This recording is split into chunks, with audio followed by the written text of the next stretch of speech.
धर्मेंद्र यादव जी, क्या इतने निम्न स्तर पर आ गई है राजनीति कि अब अपने अपने वोट बैंक को साधने के लिए या अपने अपने हितों को साधने के लिए एक धर्म का हम बार बार विरोध करेंगे, बार बार अपमान करेंगे? प्राची जी, जो निम्नतम स्तर की बात आप कर रही हैं, ये बात तो भारतीय जनता पार्टी के खेमे का सवाल है कि भारतीय जनता पार्टी ने जितने निम्नतम स्तर तक हो सकता है राजनीति को वहाँ तक पहुँचाने का काम किया और उसमें धर्म का सहारा लिया, धर्म को रेपराइज किया और जो भी उन्हें जहर उगलना था समाज में जहर को घोला। उस जहर का नतीजा है कि जिसके मन में जो आता है बोलता है। मैं व्यक्तिगत तौर पर इस तरह के बयान की निंदा करता हूं और समाजवादी पार्टी कभी भी ऐसे बयान का समर्थन नहीं करती है जो किसी जाति, किसी धर्म, किसी क्षेत्र या विशेष के भावनाओं को ठेस पहुंचाती हैं। जिसने बयान दिया है, मुझे लगता है उचित होगा कि उनकी पार्टी कोई प्रवक्ता हो, किस कंटेस्ट में बयान दिया है, उन्होंने क्यों दिया है, वो बेहतर बता पाएंगे। लेकिन मैं ये कह सकता हूं कि इस तरह का बयान कंटेक्स्ट समझने की जरूरत है, अभी भी आपको संदर्भ समझने की जरूरत है। इतना सॉफ्ट कॉर्नर क्यों है? क्योंकि आप इंडिया गठबंधन में हैं धर्मेंद्र जी। नहीं, इंडिया गठबंधन में हम हैं। इंडिया गठबंधन अलग अलग पार्टियों का है, अलग अलग राज्यों का है, अलग अलग विचारधाराओं का है, तो कोई किसी के ऊपर अपनी विचारधारा तो थोप नहीं रहा है। जो एक कॉमन मिनिमम प्रोग्राम है, उस कॉमन मिनिमम प्रोग्राम के तहत इस आपका गठबंधन आगे बढ़ेगा। और मुझे लगता है कि इसमें जो मानवता एक बहुत बड़ी चीज है, मानवता को ठेस पहुंचाने वाला कोई भी वक्तव्य, कोई भी व्यक्ति, मुझे लगता है इस गठबंधन का हिस्सा नहीं रहेगा। नहीं, ये बड़ा बयान दे रहे हैं आप कि डीएमके की तरफ से ऐसा बयान आया है तो वो गठबंधन का हिस्सा नहीं रहेंगे। बहुत बड़ा बयान है धर्मेंद्र जी। मैंने बताया ना, अगर इस तरह का कोई बयान कोई देता है, किसी व्यक्ति को ठेस पहुंचाने वाला बयान देता है, तो ये हमारे कॉमन मिनिमम प्रोग्राम का हिस्सा नहीं है। उस कॉमन मिनिमम प्रोग्राम में ऐसा कोई संदर्भ नहीं लिया गया है। स्वामी प्रसाद मौर्य जी आपके कॉमन मिनिमम प्रोग्राम का हिस्सा है। क्या सुंदर बयान दिया है। बिल्कुल बिल्कुल बिल्कुल है स्वामी प्रसाद मौर्य, बिल्कुल है, बिल्कुल है। आप क्या पूछना चाह रही बताइए? मैं ये पूछना चाह रही हूँ कि उनके जो बयान आ रहे हैं लगातार, वो जो हिंदू धर्म को टारगेट करते हैं, कभी रामचरितमानस को बहाना बनाकर, कभी ब्राह्मण को बहाना बनाकर, कभी जातिवाद को बहाना बनाकर जो हिंदू धर्म पर वो टारगेट करते हैं, वो आपको स्वीकार्य है?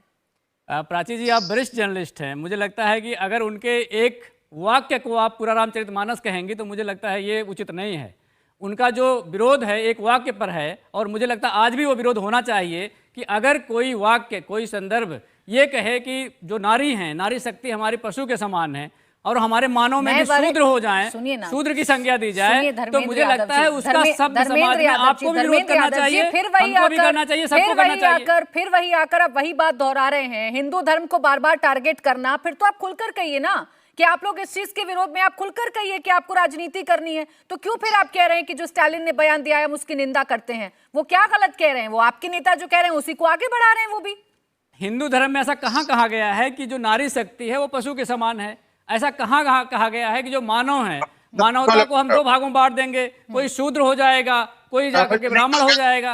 अगर वसुधैव कुटुंबकम हमारी मूल भावना है तो उस मूल भावना को तोड़कर कैसे आप देख सकते हैं? यही स्वामी प्रसाद मौर्य या फिर यही धर्मेंद्र यादव जी, इससे पहले आपको याद नहीं आया था? मुझे नहीं लगता धर्मेंद्र यादव जी कि बचपन से आपको रामचरितमानस के बारे में कोई जानकारी नहीं थी। अब जब राजनीति करने की बारी आई, अब जब जातिवाद में बांटने की बारी आई, तो आपको रामचरितमानस पर भी आपत्ति होने लगी और एमके स्टालिन के बेटे के बयान पर भी आप लोग कह रहे हैं कि ये मानवता को शर्मसार करने वाला सिर्फ एक बयान है। क्यों नहीं सवाल पूछते आप? एमके स्टालिन से पूछिए ना। यही बीजेपी का नेता अगर कोई बयान देता तो आप लोग सवाल पूछते कि नहीं? भारतीय जनता पार्टी के नेता आए दिन इंडिया को गाली देते हैं जो 140 करोड़ को रिप्रेजेंट करता है। कौन उनसे सवाल पूछ रहा है? हम लोग सवाल पूछ रहे हैं। आप लोग नहीं पूछते? बिल्कुल हम पूछ रहे हैं। तो सनातन धर्म पर जब वार हो रहा है, हम पूछ रहे हैं, आप भी सवाल पूछिए। धर्म पर जब वार हो रहा है, आप देखते नहीं ना, यही दिक्कत है धर्मेंद्र यादव जी। आज की बात करूं तो कल पर चले जाते हैं। अरे जब इंडिया गठबंधन पर हमला बोला गया, इसी डिबेट में बुलाकर भारतीय जनता पार्टी से सवाल पूछे गए।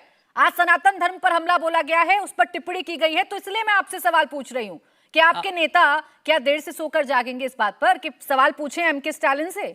आपके शो में आकर के मैंने उसकी भी निंदा करी थी, आपका शो में आकर के मैंने इसकी भी निंदा करी है, तो आप कैसे समझ रही हैं? अगर हमें एक बेहतर समाज बनाना है तो भारतीय जनता पार्टी की जो बांटों की राजनीति है, वो बांटने के परिप्रेक्ष्य में बातें करते हैं, उसे रोकना पड़ेगा ना। विनोद बंसल जी।